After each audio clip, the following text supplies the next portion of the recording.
Welcome to our newest exhibition here in the Project Space Gallery at the Peoria Art Guild. We have a wonderful project that we've been working on for almost a year, and this is Portfolio 24, and the 24 references the year 2024. And we also have Ann E. Coulter here, and she is one of the artists that are included in the portfolio. So we're going to discuss how we got here. And so, John, why don't you tell us, to begin with, what was the process of putting this in motion? Yes. Well, honestly, Jeff and I have, since high school, actually, because we would go to Bradley National Print and Drawing Exhibition at Lakeview Museum and at Bradley University.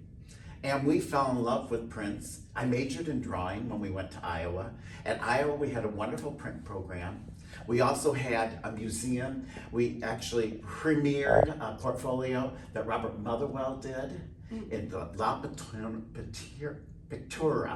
Peoria, I think it was, which was his open series. And we've always found them so accessible and so wonderful. And then we realized here in Peoria, we have never actually done a portfolio or a grouping, a collection of artist prints. And for over a year now, and you were one of them, that we just casually approached artists and said, do you think you would participate in a project such as this? And to our surprise, every single one of them said yes. Some of them with a little reservation, but some were not. And at that same time, Jeff and I had given a tour to a young printmaker, Angela Reisinger, and she and her husband were relocating here, and we were in need of a print resident here at the Art Guild for our studio, our print studio. And so we approached her about, first of all, working, teaching classes, etc. But then we said, do you think you would be up for working with other artists? And we're going to make a series of prints, and there's not going to be a theme. It's just going to be artists expressing themselves through relief printing, through this most simple and direct process of printmaking. You make a gouge, you print it, you see the mark immediately. And so everybody said yes, and so we started this in January, and we'll get to Lisa Nelson-Robb was the first one that she wanted to do. But all of these artists have a really keen and close tie to the Art Guild. They've been instructors, they've been artists we've represented, they've been in exhibitions, and we're not just talking for a year or two. We are talking, in this case, at least 3 decades, if not working on 4. Yeah. And so we really were so excited, and we just thought, this is what our print studio needs to be known for. We need to be the Gemini or the Crown Point Press. You know, we need to have artists wanting to come here and make relief prints. And we're gonna see, we invited painters and sculptors and printmakers, all to make a print. And they all did more than we ever anticipated, more than we ever anticipated. We're gonna start here at this wall. And I think it's kind of ironic because as things unfolded and as people made their prints, we started to say, oh, wouldn't this be a great conversation with this one? And so actually, as we started to complete them, and Jeff and I started to frame them and mat them, we started to put them up, and just randomly, and they were not in any order. This is Zach Zetterberg, this is Suzanne Nestri, and this is Pat Keck. And all of these are truly relief prints. You'll see that some of them they've changed somewhat. They're monoprints because they didn't stick to the rules, shall we say. Darn artists. I know, these artists, they don't. Are you familiar with Zach's work, Yes. aren't you? Yes. And he has this wonderful small calligraphic process that he does to a painting or to a block, you know, whatever. And here he did this. Now I will say, Jeff and I, in our minds, had this incredible, colorful print already drawn out for him. And we thought, if this is what it's going to be. And you know what, he kind of thought, well, I think this is going to be. The wonderful thing was that we were able to start this process, and Angela and he met. They figured out what they were going to do. Angela mixed up actually a color print. It was an incredible yellow, gold color. And we printed it and it looked terrible. it just failed. It just kind of went pale, you know? And so what she did though, Angela, and she pushed the boundaries so much, and I don't think, I have to say, I think it was out of her comfort zone at times. Oh, definitely. And she was so good, and when we get to you can explain. She really was so good at nothing fazed her. No. And so she's like, open. wait, I've got an idea. And so she got a piece of plexiglass, mylar kind of stuff. And she said, okay, paint on this with the ink. Just paint, just take a brush and let's just make marks. And so he did, and she printed that, and then the plate was printed on top of that. So we actually have a 2-stage print in this case. And the wonderful thing, and you can see here, it is, and I was just so impressed too, because it's not gray, it's graphite.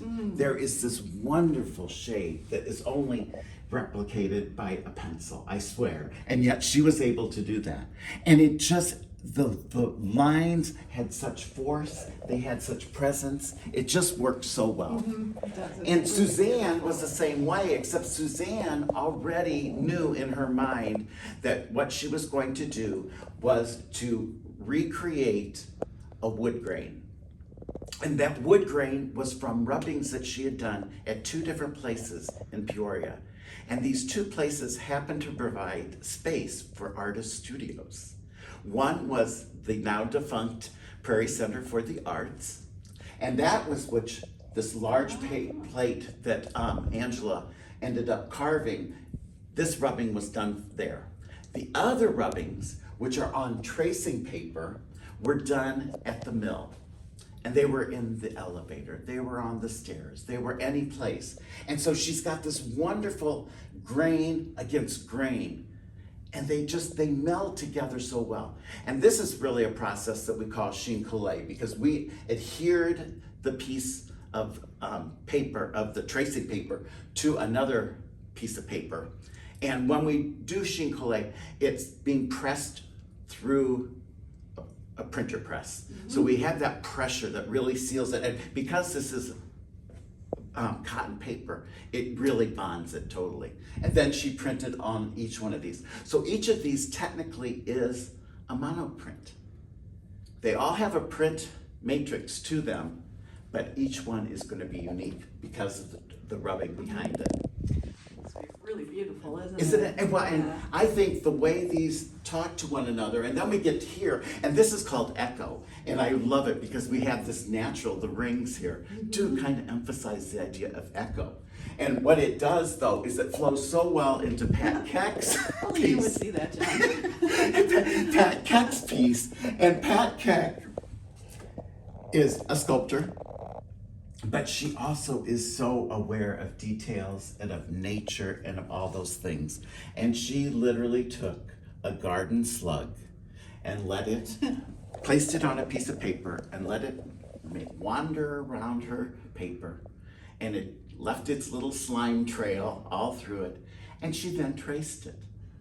And then she carved this incredibly detailed, wonderful maze of marks. She's been doing a series of these. This Yes. wasn't her first Yes. one. She has a small press at her disposal in her studio, and so she's been doing some small slug prints Yes. that came before this one. Yes. So I was really excited to see what she would come up with. And I in know this that context. you also, a lot of times we all think that black is black and that's the ink that every printmaker uses. And you had suggested that maybe we tone it, just give a little hint of something else. And so there's actually a little bit of blue in this. She was the and one it that knew she just wanted that. warmed that Yeah. up so that She it's wanted a not, deep I mean, color. black ink can be very velvety, but it is also pretty cold. And this just warmed it up so much. This is truly one of the few lino cuts, the relief print that is simply a plate that was carved and was printed, and that's what you Yep, get. yep. You know, and I adore this. Isn't it I beautiful? adore this, and I just love the idea that random chance of how the slug was going to do really dictated what the form was going to end up being. We have the next, this is our kind of our nature area, and But we have Bart Hoffman's wonderful poppies, and then we have your little dissection, little part of a path we might have all been stepping on for who knows how long, and never took notice of it at all.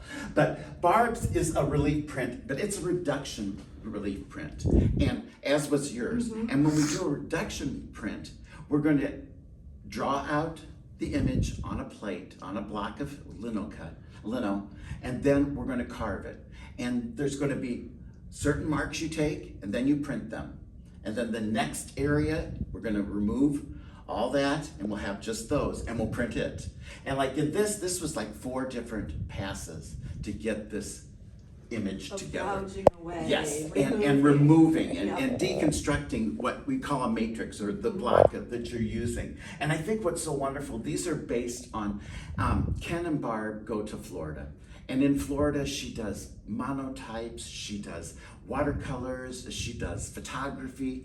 And these were just a series of images that she made very quickly. And they're poppies, and they're so wonderful, and they're so loose. And like a watercolor, they don't necessarily have to remain between the lines. Yeah. They just float there. And the colors are incredible. I think she did such a good job of interpreting what she normally does and making something really happen in the print that's so similar. It doesn't look the same as her normal work, or her other work, I should say, but it has the same essence. Oh, it does. Really and fluid. It's so fluid. And we actually have an exhibit of hers right now in photography, which are abstract details. And these are actually, they're not quite O'Keeffe, they're not quite that close a detail, but they are, there's no other reference. Right. There's no other flowers around them. Again, I have to tell you that Barb had an idea of what color she wanted the background to be. So Angela mixed it up, printed it out. She wasn't real happy with it. It just wasn't exactly what her mind's eye thought it was going to be. So Angela went back and remixed and remixed. And I think with a master printer, that's what's so important. They know what the intention is and what the need for the artist is. And that's their responsibility. And she has just masterfully done that. Let's talk about yours. This, I mean, for those of you who don't have a print of Ann Coulter's, it's because there never was one. Never was a print. And she came in a little bit, I hate to say it, overwhelmed by the whole challenge. I don't have any experience as a printmaker, so it was hard for me to envision how this would happen. You know, we had talked about reduction, and so I kind of understand the context, but when I'm trying to dismantle something and figure out how to reassemble it, which I do in my paintings all the time, but in this case, it was sort of a reverse of that process. It was really hard for me to visualize it and understand it, but I explained it to Angela as best I could, and she didn't say no. She said, "Yes, we can do that. We can do that. Yes, we can I think there's never been no. Eventually she kind of said, "Well, I've never really done this before, but we can keep trying." Well, and I do know she's that very adventuresome. That your intention at first was it was going to be a black and white print. And that's not to say we weren't going to have gradations of grays and stuff like that. But particularly these blooms here were going to be bright white. They were, And tell us about what... Well, it was just a process of understanding how ink was going to be layered, one thing on top of another. And so eventually we understood that the white wasn't going to be completely white, that it was going to have a cast because of the color underneath it. And that was really interesting to me. At one point we talked about hand touching and adding another layer of white to really pump it up. But when I saw that gray-blue against the cream of the paper, I thought it really worked well. It does. And for what was on my mind in making this print, it just seemed to sort of make sense to me. I also liked the idea of adding a bit of a tint to the leaves, so they're not completely black, they're green. There's a little green to it. And I will say, there have been some people that have been critical that we have this body of work in the in here in the project space gallery because the lighting isn't perfect. But really and truthfully, this is the lighting that you have at home. So this is how it's going to look when you hang it in your home. And I think the other thing is, if any of you have seen Anne's most recent pieces, they're, what are they? 40 by 40 square panels that are concentrated little glimpses of the ground. The ground, but of all this nature. color and these things. And I think you grasped that and you ran with it here because we have these wonderful, what appear to be random marks, but in our mind, we know exactly what that is. Yeah, I did want to keep the complexity to some level of what I've been doing and see what that would be like when we translated it to a print. So for me, it was a really exciting experience of stepping outside of what I normally do and what I normally know and having a chance to experiment. And I think for most of us, that was one of the things that we felt the best about when we were finished and talking about this, is that, you know, we got to do things that we don't normally do, and that's a really good exercise for an artist to think a little bit differently or be aware in a different way. And so that's, and that it was a pleasure. was so accomplished, so exciting. so easily. Something that I think is really interesting about your print too is that the background almost looks metallic. Like from here, it looks metallic, and honestly I didn't realize it wasn't until I just got close to it. So that's really cool. I really wanted to make like a gradation in the back, a dark to light, to suggest space and to suggest sort of an etherealness. So Angela worked with me for the longest time trying to make that happen. It wasn't easy at all, but she stuck with it and she experimented and she got that ink to be really transparent, which I was so excied about. So yeah, it's very cool. I honestly thought it was metallic until I just stepped up super close to it. And I know our sister, who had from the very beginning has supported this project, but she has Anne's work, and she is just like over the moon and cannot wait until Jeff and I frame it for her. But we send her the portfolio, and we have that. We'll quickly go over mine. Beautiful. I will say, quickly go over it. This image was actually from a drawing, a torn paper drawing that I had in an exhibition that Anne curated, and so I extracted that from a larger body of work and changed it. And this is a mono print.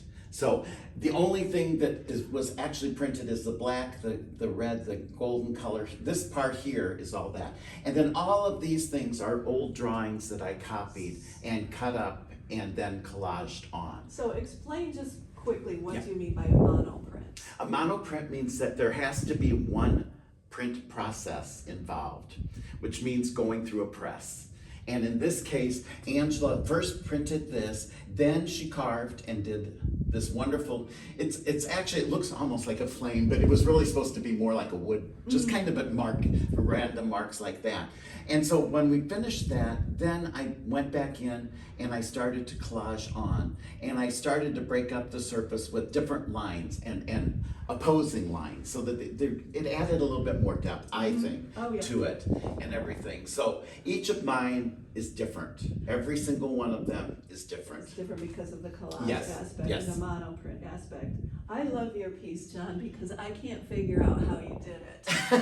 And a lot of the others, it's direct, and since each of us went through the process with Angela, I can kind of see, oh, that's how that happened. But when I look at your piece, I cannot understand what exactly I'm looking at. I'm kind of glad that you can't, and it's about mostly form and space. Which all your work is. And and the mark making is pretty artificial, for as far as I didn't actually get to carve all this and make each one individually or even any of this, but I copied a lot of different things. You knew what you needed. And I just started to cut things up. Yeah. You find things and assemble them, and it's lovely. And as Angela kept printing them, every time she'd give me one to work on, there was a different conversation, shall we say. Yeah. And I'm like, no, I'm not gonna, it would be easy, I guess, to frame it by just putting these lines on every one of them, but they talk differently to one another,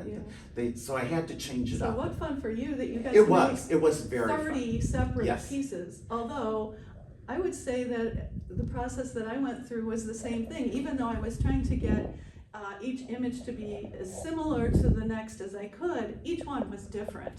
And that was the exciting part of it for me too, is how hands-on and physical it was, and how many little surprises there were. Well, and our next artist, Bill Conger, Speaking of surprises, was really surprising to us because he had not made prints, believe it or not, even though he's been very involved in the art scene and curating shows and things like that. But his idea was what his paintings were all about. And it's a matter of process. It's not a matter of making an image that you're going to either understand or that you'll ever resolve necessarily in your own mind, that this is what it is.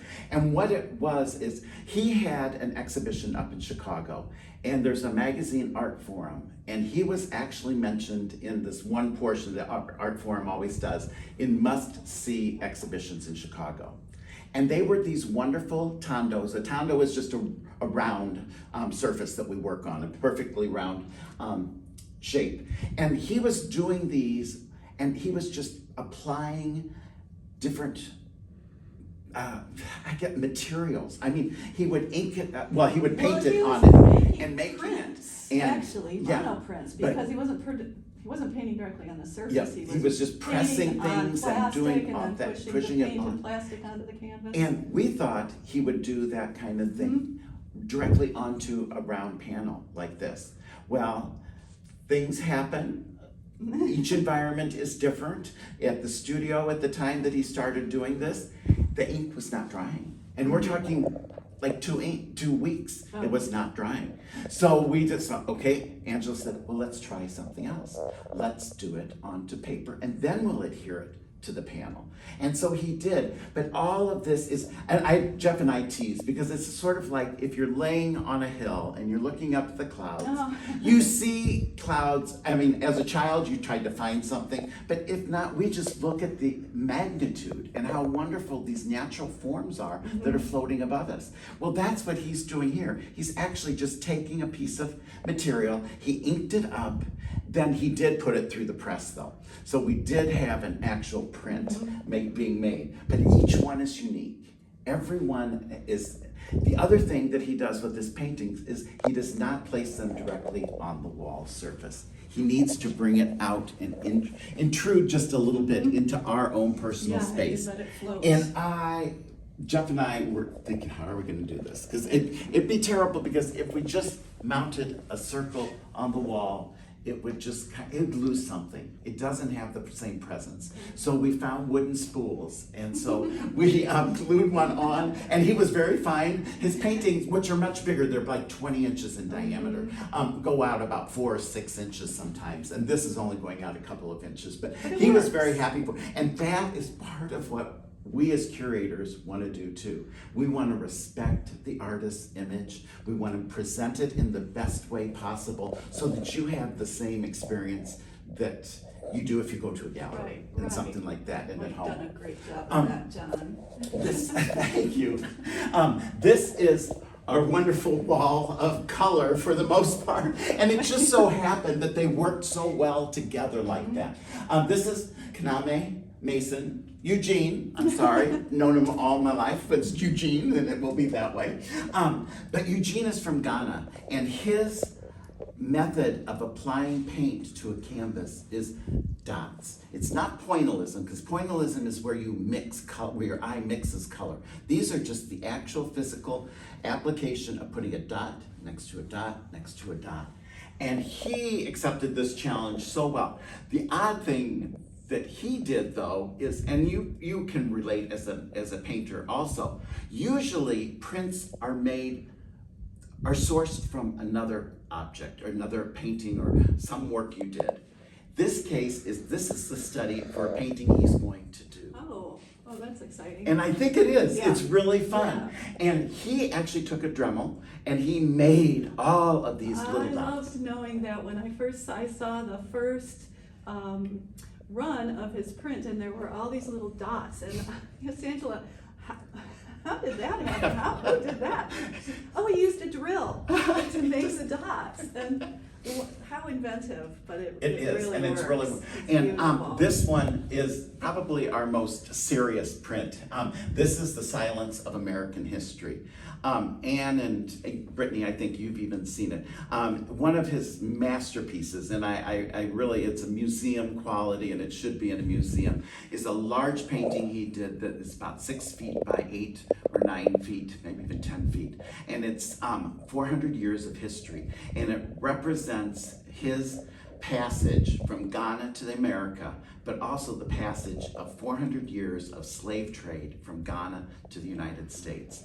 And here we have these same figures, but some of them are joyful. They're silhouettes, so I don't know, it doesn't make it warm and fuzzy, I guess. No, but it's not too intimidating. It's not too aggressive. I think you can read a lot into it, and so that's the beauty of all of his work, is that he's talking about serious things, but he's talking about them in a very beautiful, expansive way. And approachable. Yeah. You know, I think as someone that maybe doesn't know anything about his work or doesn't even know much about painting itself or printmaking, you can see this and it's like, this is kind of fun. You know, and the silhouette here is actually his own silhouette that he cut out in another block, and then we printed again on top of the others. And it's got some symbols that we have from his native Ghana history and culture, and then there's this void, and this void has just one person that's kind of surviving in that. And I think it's really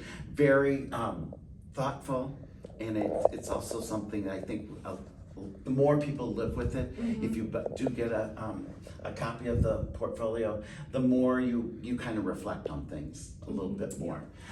This is Joe Ritchie, and Joe Ritchie is a sculptor. He also was the former owner and founder of Peoria Art Center. And here we have a piece of his, and it's a relief print, but it could actually be a monoprint because he included in here a stamp, and each one has a different stamp in it, and it was literally a postage stamp.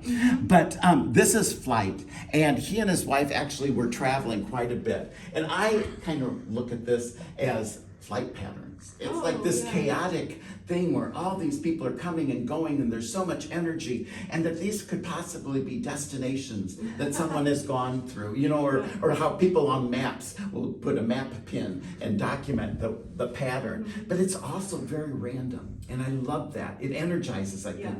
To me, it seems very sculptural. I guess because I know Joe and his work, and I just feel like it's so physical, and it wants to be a sculpture to me. It just has a very physical presence. Probably out of all of these, this one feels like it has this sense of wanting to be three-dimensional somehow. I love the power of it trying to morph into something more than on a page. And I think the difference too is that mark making. You've got these very small little hash kind of marks to do it. We have these longer marks, and then we have these circles. And so it's a combination of all this mark making that I personally, you know me, I believe in mark making, and it really excites me. This piece that we have here is probably it's by the master herself. It's by Kathy Crawford. It is a reduction woodcut, and it is everything that she's doing right now. She's very, very involved in saving the planet, basically, in ecology. This is eco-angst. I love the drama that it presents. I love the incredible mastering of color. It just is, it's so her, but she has so much going on with the mark making, with the lines, and the division of the sky and the water and the land. It is so remarkable. It's really beautiful, yeah, and she's at the height of her game, I think, and it shows here. Yes. She schooled us all. She had, and I will say that even Angela, it was like having a master class in woodcut, reduction woodcut. And the thing is, Kathy has for ages now, and she's been doing this for quite a few decades, to be honest, that she has a love for the medium and for the materials she uses. And I think Jeff and I were just, you know, this is a sky, but instead of the clouds being white, there's this wonderful hue to them that gives us drama, and it gives us kind of There's a the sense feeling of, to it, I you know. think in this one in particular, there's a sense of sort of doom or impending doom that she's The managed to angst get part. across. Those clouds have a real sense of anger or struggle to them, and so yeah, she's figured out how to really say a lot.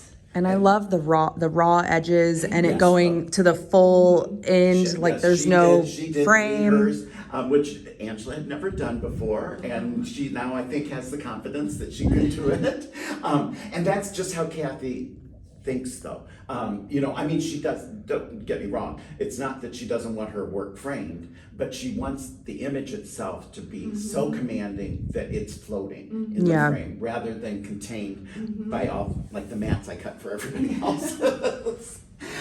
This piece is Lisa's piece, Lisa Nelson Robb's piece, and she was actually the first person to do it. She jumped right in, which She Lisa did. always does. Yes, she did. That's Well, Lisa. and if anyone knows Lisa, she doesn't always play by the rules. So she was really wonderful. And this became her whole edition is our mono prints also. And what she did is she worked with Angela, and they printed, and all of them started out with this wonderful golden rectangle that they printed. And Jeff and I, of course, Lisa is a wonderful fiber artist and has used materials and mending materials together in all of her paintings and her sculptures and things like that. And we assumed that she really would maybe get part of that into her print. But she's like, no, it's just that I'm not feeling it, I'm not feeling it. She took all 30 of hers home with her. Now the inks that we're using here are oil-based. And the oil base is absorbed and becomes part of the material, the paper, because of the cotton portion of it. But she took this, she made a mat that was exactly this size, and then she started to dump alcohol inks on top of it. And she literally, we have a video of her literally manipulating it with her own hands. So when she got back and when she got done with that, she had done 2 different applications. She did some paper that when we rolled it through, it would remove the paper. So we'd have all these different shapes from that. And then she cut up her linoleum block and literally just about threw it in the air and let them land on a piece of cardboard. And we glued them down and we inked them up. And they're floating through here. They're floating through. Fantastic. And it's really It's so much about the way much- she works. Yes, it's Exactly. her process in a print Experimental. form. And the fact that she could make a series of 30 of these, which relate to the process, but also toward at the moment. This is how she was, and this is directly going to impact And her just, it image. has that same sense of etherealness that all of her paintings do, sort of a glowing, glimmering, atmospheric thing. So I'm so fascinated that she was able to make that happen in a print. Yes, It really it's carries. amazing. And that's, I think, Jeff and I's greatest satisfaction is that it did work that way. That it was not, For and no one was everyone. really put off or didn't get to realize what they were thinking and what they wanted to express at the time. One of those is Ken Hoffman. And it's funny because I don't care if you're just slightly informed about what Ken does in painting. You in recognize particular. You can walk in here blindfolded and take it off and you're like, that has got to be Ken Hoffman. And what I love so wonderful, what's so wonderful about this is it is the linoleum block. He carved right into it, and he made just these, for the most part, minimal markings. And we got Birdman Freddie, which is a tribute to Freddie Hubbard, who was a studio musician. And a lot of his inspiration comes from Jazz and from music, people that yeah. are involved in that kind of thing. And there is a lot of harmony to this. It really is. And again, the spirit of what Ken does came across in this so well. Lately, he's been doing collage pieces and pieces of painting and collages that are so built up and full. So I was curious to see what he would do, but he reduced it right back Yes, he down did. to the bare bones, and I he think made it I happen. kind of tease, but it's like Max Beckman. Yeah.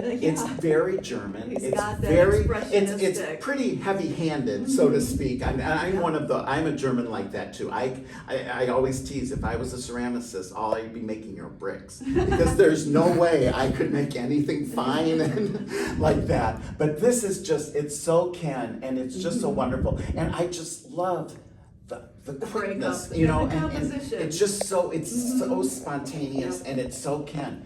And I put this here next to Nicole because just, it's the littlest things, but this shape here is exactly the opposite of this shape here. All those And structured it's like so angles. wonderful. And the wonderful thing about Nicole Roller is the fact that she sees things in shapes. And she also has an incredible husband who will make her canvases in those shapes. And unlike really the mother of painted shaped canvases is Elizabeth Murray. But she would make each one individually and then put them together. Nicole doesn't. She sees this shape and then she divides it. And in her paintings, there are these wonderful fields of color, but there's always at least one element that's, well, I hate to call it decorative because a lot of people think that's a bad thing. But it is, it's patterned and it's decorative, and it says something that's totally different than the other shapes in there. And so Jeff and I, of course, when we approached her, we thought, well, we'll be sitting and cutting up like wallpaper and we'll glue that in, you know. No, she wanted it to be painted. She wanted it to be printed, just like her paintings. And so what Angela did was she talked to her about color. We got to arrange the colors. She has this wonderful teal color. Then she presented her with a stencil. And so then Angela stenciled every one of her pieces with this wonderful, almost Art Nouveau-like pattern to it. And it's gold. And again, I can't say enough about the skills that Angela has to understand what an artist is looking for and realizing it, especially in ink. It's just like, it's amazing to me. It really is. But this is just, we just love this. Again, this is a piece, the artist wanted to sign it on the back because she loves the negative space as much as she loves these positive shapes, these large colors, areas of color. These edges are very important to what she wants to convey to the viewer. Aren't they Beautiful. pretty? Isn't it? Yeah. It is. It is. This is actually Angela's work. And this is truly a relief print made from a linoleum block. And Angela, much like you, I mean, she adores your work. She adores Barb's work because she loves nature too. And I think what's so funny is this is sort of like an O'Keeffe moment though. These are Carolina wrens. So this entire image is probably 10 times larger than an actual wren or an actual egg in a wren. But here we have something, again, what I placed this next to, Jeff and I thought these two work so well together. Because look at these shapes that she gets by the branches with The composition Nicole's. is beautiful. It's just unbelievable. Beautiful. And in one of the really strengths of relief printing and cutting is that you get to see that, but each line becomes energetic. You know, there's motion to it. There's everything to it. And here we have a natural family, a couple of birds with this nest and everything, and it just works so well. And she has done a number of hand-colored pieces that are just outstanding, but I really like the fact she did not want to hand-color this. She wanted it to be bold, just like Ken's. Right. You know, it's very direct, and that's one of the things that a lot of the artists did. We have here Ariane Boyd, and Ariane is a young artist. He's I don't want to say graffiti artist, but he's one of these individuals who just expresses himself impulsively. And things that he creates, he's a fiber artist, things come together just because he grabs them, no scrap left behind is his studio, and so he automatically just keeps adding things. The last couple of weeks, he's done a couple of pop-ups. He was in front of, on Main Street in University. He had his generator, he had his sewing machine, and he was doing a performance. And this is what it is. He's got this brand, this emblem, just like Basquiat had the crown. He has this, but he put it against this brick wall. And it was funny, Jeff and I just the other day were looking at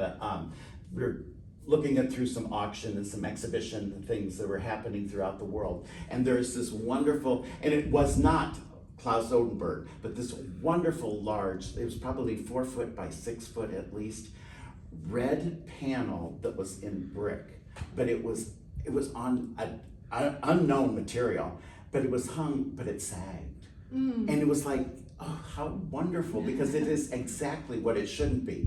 It should be a highly structured image. And that's what he's done here. And again, he worked with Angela. Angela had made a totally different green at first, thinking of what she thought he wanted. He said, nope, it has to be darker. It needs to be like this. And so again, she managed to do just what the artist wanted. And I think that was it was, and she is truly the keystone to our the success of this project. She had such a great attitude through the whole thing. We kept throwing challenges at her, and she just kept moving forward so happily. I think she had a calming influence, certainly on me. She and did. The other artists I talked to just were so excited that she was able to steer us all through this. And keep it just going. We remained on schedule. She has been literally printing since January. Yeah. Almost every other day for most of it, but then the last few weeks, a month, she's been there every day just cranking it out. I think the other thing that Jeff and I found so satisfying and we were so proud of is the conversation and the way that all of these artists work together with their images, and that we can't wait to put them up in our home. I know that actually Kathy Crawford is already thinking about putting Bill's piece next to her Minor White nice. photograph, which Minor White is a master at creating, and usually it's black and white or it's very subdued, and I could just see that work being placed. Our sister's already thinking of where your piece is going in particular in her thing. The portfolios are available here. They do happen to be $1,000. Which is a huge bargain. A bargain, If you think about it is. 15 original pieces of art. And we couldn't be happier because we didn't want to dictate a theme. We didn't want what we wanted people to do as artists is to express themselves in a historic moment, because we've never done this before. Our portfolio, of course, is going to the museum. So the museum will have a document of this project for the rest of eternity. I think we really all appreciate so much your vision and your idea to do this, because here we all are in the same city working away, and we don't really think too much about something like a collaboration, certainly not with as many people.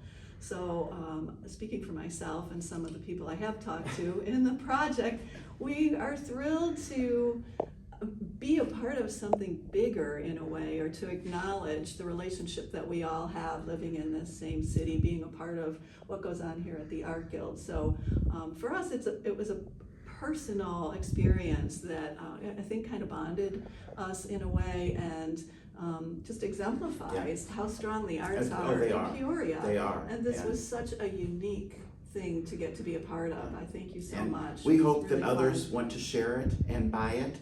And I can guarantee, though, that once you have it at home and you start to really look at each one of these individually, and you recognize the strength and the talent of our community, and how these are lasting works too. They're not ones that are just, frivolous or very trendy. They are really expressions by I think we all took it seriously and very put our heart and seriously. soul into it. I don't think And anybody was nonchalant or careless about this. We all. But anyone who would like to participate and purchase one, just get hold of Brittany Eason, and you can call her here at the Art Guild, and she will put you in touch, and we will make sure that it happens. Thank you, Anne, as always. We just couldn't do it without you. Oh. We could not do it without you. And thank you, Brittany.